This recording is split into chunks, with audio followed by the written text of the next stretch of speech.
26 March থেকে শুরু হবে পিএসএল 2026-এর আসর। পাকিস্তান সুপার লিগে এবারের আসরে খেলবে 6 বাংলাদেশি ক্রিকেটার। রিশাদ হোসেন, মোস্তাফিজুর রহমান, পারভেজ হোসেন ইমন, নাহিদ রানা, শরীফুল ইসলাম এবং তানজিদ হাসান তামিম। এদের 6 জনকেই এনওসি দিয়েছে বিসিবি। মাঝখানে নিউজিল্যান্ড সিরিজ থাকায় 2 দফে অনেককেই এনওসি দিয়েছে বিসিবি।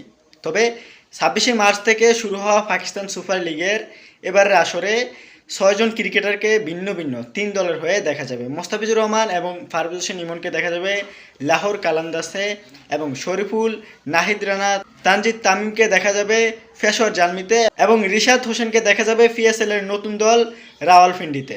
এবারের পিএসএলটা বাংলাদেশিদের জন্য খুবই আকর্ষণীয়, কারণ বাংলাদেশিরা 6 জন ক্রিকেটার প্রতিনিধিত্ব করবে, এজন্য বাংলাদেশিরা পিএসএল নিয়ে মুখিয়ে আছেন।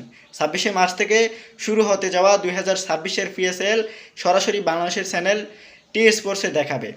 অবশ্যই আমরা চাইবো এবারের পিএসএলে বাংলাদেশিরা ভালো খেলুক এবং ভালো প্রতিভা বা ভালো জ্ঞান অর্জন করুক ক্রিকেটে, যেটা বাংলাদেশের ক্রিকেটের জন্য কাজে লাগবে, ইন্টারন্যাশনাল ক্রিকেটে কাজে লাগবে ইনশাআল্লাহ।